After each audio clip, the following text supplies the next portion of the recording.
بسم الله والحمد لله والصلاة والسلام على أشرف خلق الله محمد بن عبد الله ومن والاه، أما بعد. أحييكم بتحية الإسلام الخالدة، السلام عليكم ورحمة الله وبركاته. في البداية نحن في ديوان هذا الرجل النائب السابق سالم النملان، الذي هو الآن في السجن مع كوكبة من أبناء الشعب الكويتي الذين نفتخر بهم جميعا ونعتز بهم، ونقول لهم إذا كان هناك فضل سيكتبه التاريخ في رحيل مجلس القبيضة ورحيل ناصر محمد، سيكتب هذا الفضل بعد الله سبحانه وتعالى للشعب الكويتي، ولكن التاريخ سيدون هذه الأسماء التي كان لها الفضل بعد الله سبحانه وتعالى في خلاص الشعب الكويتي من مجلس القبيضة ومن حكومة ناصر محمد. احنا اليوم لازم نؤكد على بعض الحقائق. البعض يحاول أن يصور أن هذه قضية جنائية، وهذه كما هو معلوم لدى الجميع هي قضية سياسية في المقام الأول. فهذه الكوكبة لم تسرق، وهذه الكوكبة من خيرة أبناء الكويت، وهذه الكوكبة لم تخرب في البلد، وهذه الكوكبة ليسوا بمجرمين.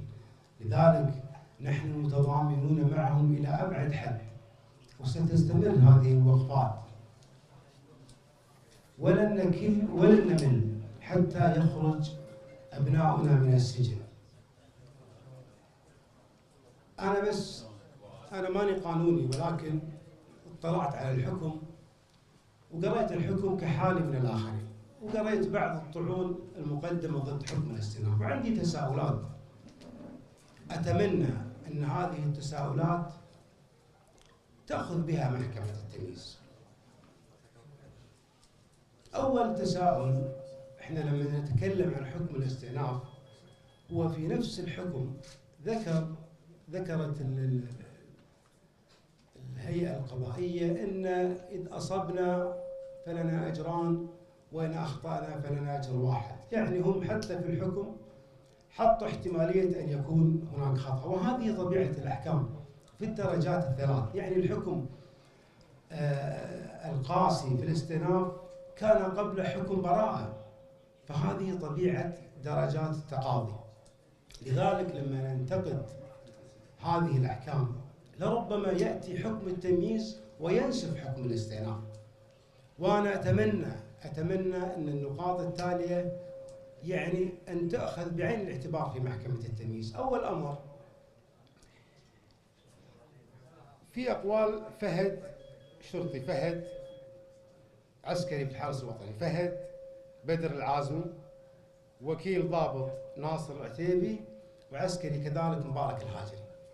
أقوال هؤلاء الثلاثة قالوا إن الرفاعي رئيس الحرس المجلس طلب منا بشكل مباشر فتح البوابة، لذلك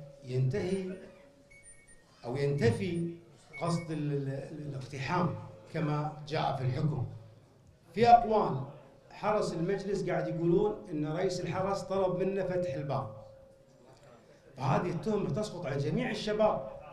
في أقوال كذلك محمود الدوسري، الفريق محمود الدوسري، ذكر في أقواله إن أنا طلبت من النواب محمد المطير والآخرين أن يساعدون، يعني وزارة الداخلية طلبت من النواب أن يساعدونهم في الدخول المجلس وإخراج الشباب.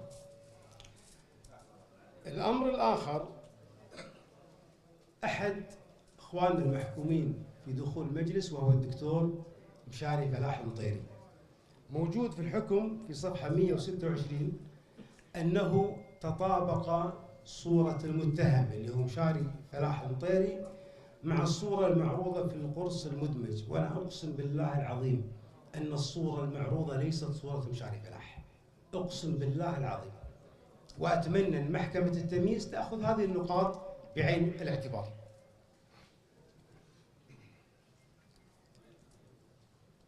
محكمة الاستئناف جاء في طيات الحكم في نسبها الحكم الدرجة الأولى اللي هو حكم البراءة. قالت إن المحكمة اللي هي محكمة الدرجة الأولى لم تكن خالية الذهن.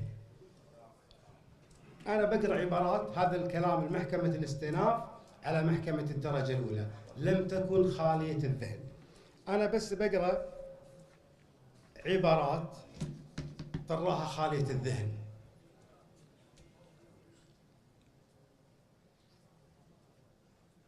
قاعد يقولون في الحكم الاستئناف إن هذه الدعوة أمام الدائرة والدوائر التي سبقتها قرابة السنوات الأربع لم يكن تقاعسا منها عن نظر هذه القضية والفصل فيها، وإنما كان لسبب لا دخل لإرادتها فيه، وهو الاستغلال السيء من قبل بعض المتهمين ودفاعهم لنصوص قانونية.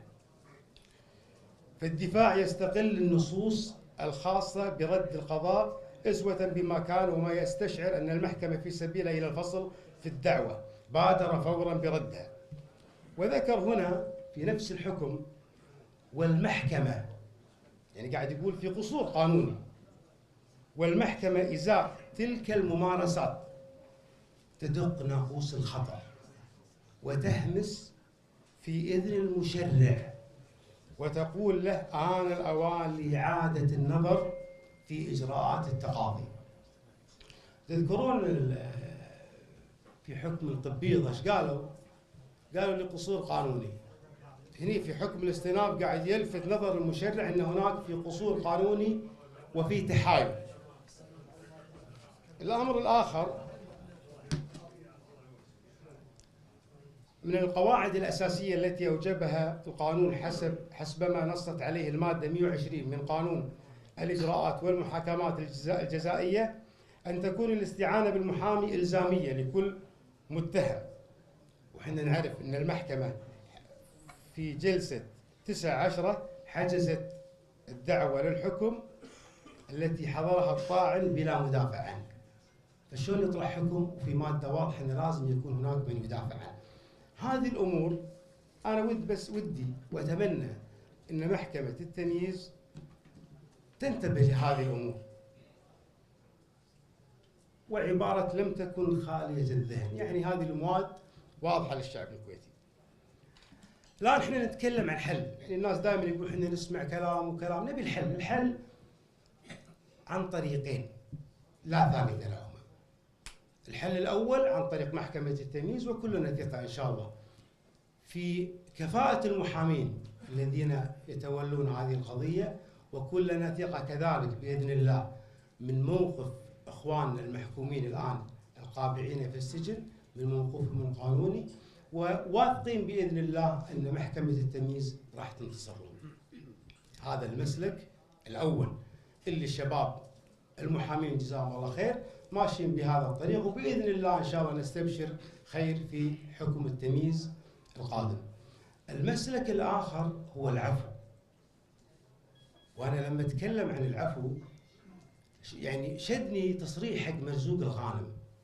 مرزوق صرح قال العفو يطلب ولا يفرض.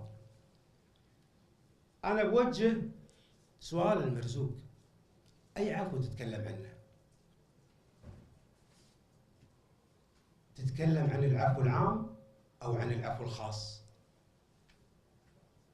وقبل لا أفند فيها أقول للمرزوق لا تدلس على الناس، لا تخلط بين مصطلحين، مصطلح العفو كما هو متعارف عليه بين الناس أن فلان أخطأ على فلان وبالتالي يجب أن يذهب ويتأسف منه حتى يتم العفو.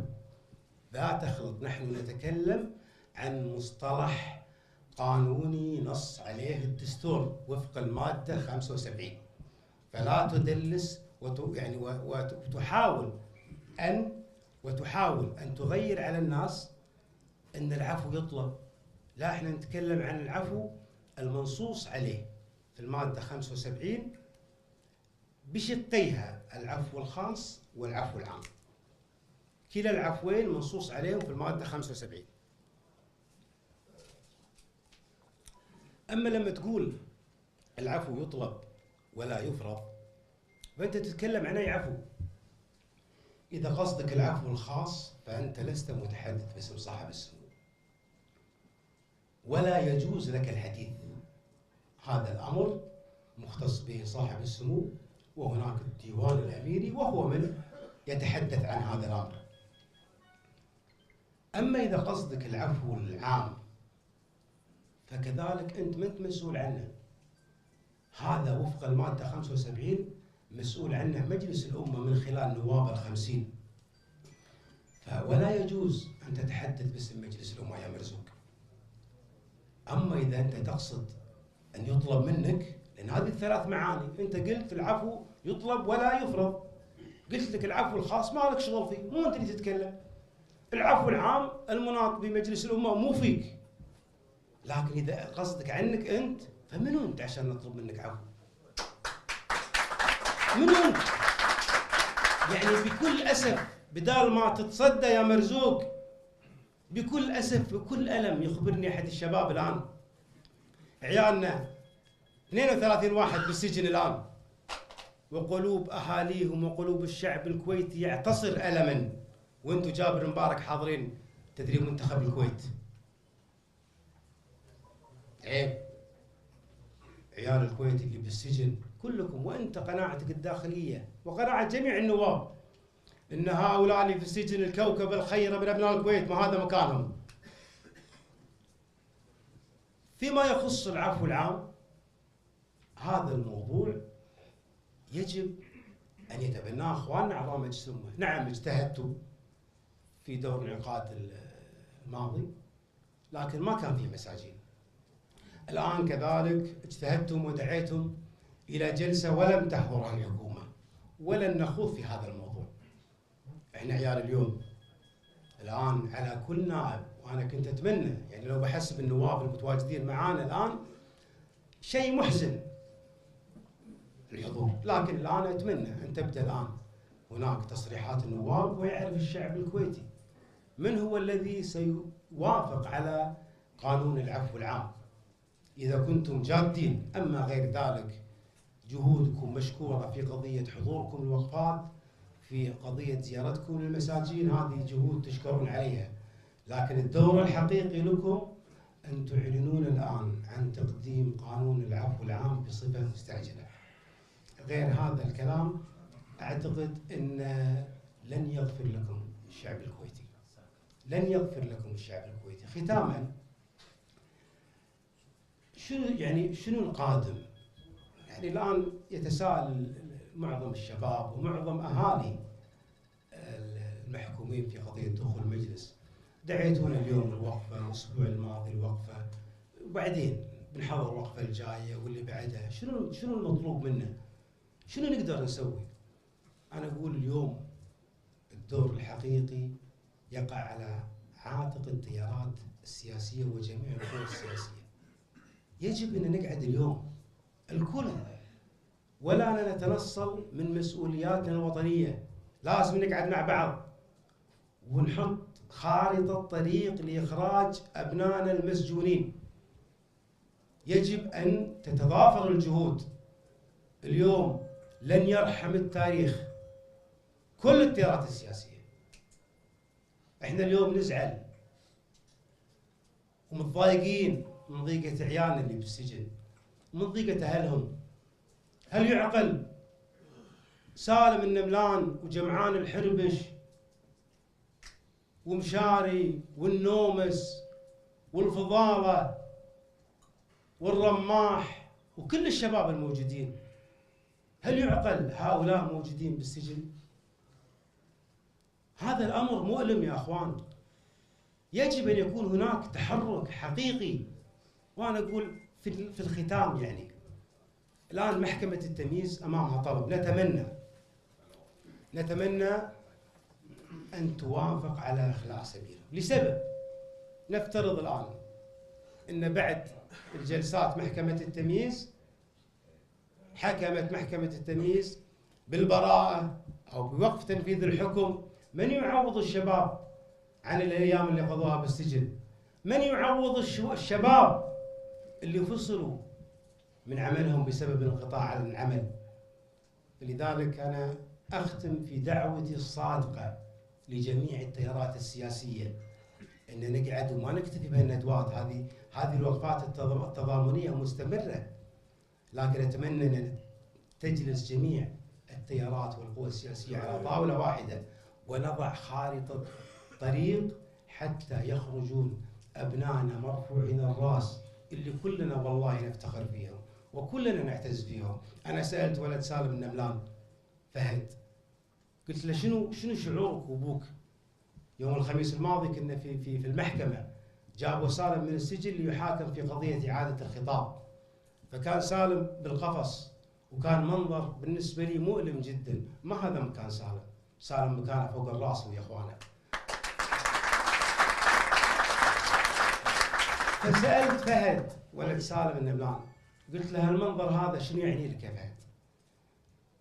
فقال أنا مفتخر، أبوي مسجون عشان أهل الكويت، أبوي مسجون عشان قاعد يحارب الفساد. فأنا أقول الفهد سالم وأقول الكل ذوي المعتقلين، أقسم بالله إن في قلوبنا قصة وإننا لأن الحرامية في السجن، الحرامية برا السجن، لكن عيالكم وأبنائكم كلهم مثال فخر عندنا، والتاريخ الكويتي راح يوصفهم. شكرا.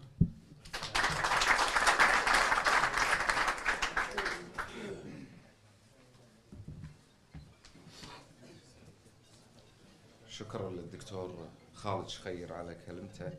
الآن كلمة طلال نملان العازمي أخ المعتقل سالم نملان العازمي، فليتفضل.